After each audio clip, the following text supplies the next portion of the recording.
खबर शामिल करते हैं शेखुपुरा से।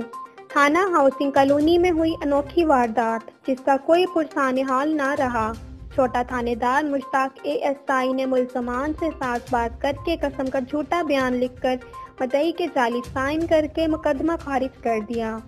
मदई ताहाल दरबदर फिर रहा है। डीपीओ शेखुपुरा मुबशिर मेकिन के पेश होने पर दोबारा डीएसपी सिटी के मार्क होगी।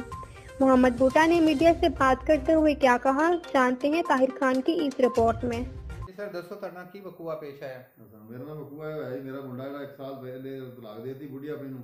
ਉਸ ਤੋਂ ਬਾਅਦ ਮੈਂ ਜਿਹੜਾ ਆਪਣਾ ਉਹਨੇ ਆਪਣੇ ਇੰਟਰਵਿਊ ਰੱਖਿਆ ਉਹਨਾਂ ਮੁੰਡੇ ਨੂੰ ਤੇ ਉਹਨੂੰ ਨਾਲ ਲੈ ਕੇ ਉਹ ਮਾਂ ਉਹਦੀ ਕੁੜੀ ਤੇ ਕੁੜੀ ਦੀ ਮਾਂ ਤੇ ਮੇਰੇ ਮੁੰਡੇ ਨਾਲ ਲੈ ਕੇ ਨਾਲ 3 ਬੰਦੇ ਮਸਾਲਾ ਲੈ ਕੇ ਉਹ ਆਪਣਾ ਮੇਰੇ ਘਰ ਆਏ ਨੇ।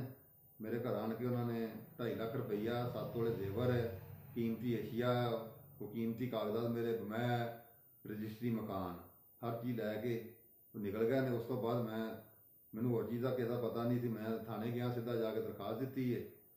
मुश्ताक अहमद गुज्जर ASI उन्होंने दरखास्त दी है। उन्होंने मेरे कोई कार्रवाई नहीं की। उन्होंने मेरे को पैसे भी ले ले, कार्रवाई मेरी कोई नहीं की। कितने पैसे लेने तेरे को? मेरे को 20,000 रुपया लिया उन्होंने। कोई कार्रवाई नहीं की? कोई कार्रवाई नहीं की। मैनू कहते तुम जाके बाहर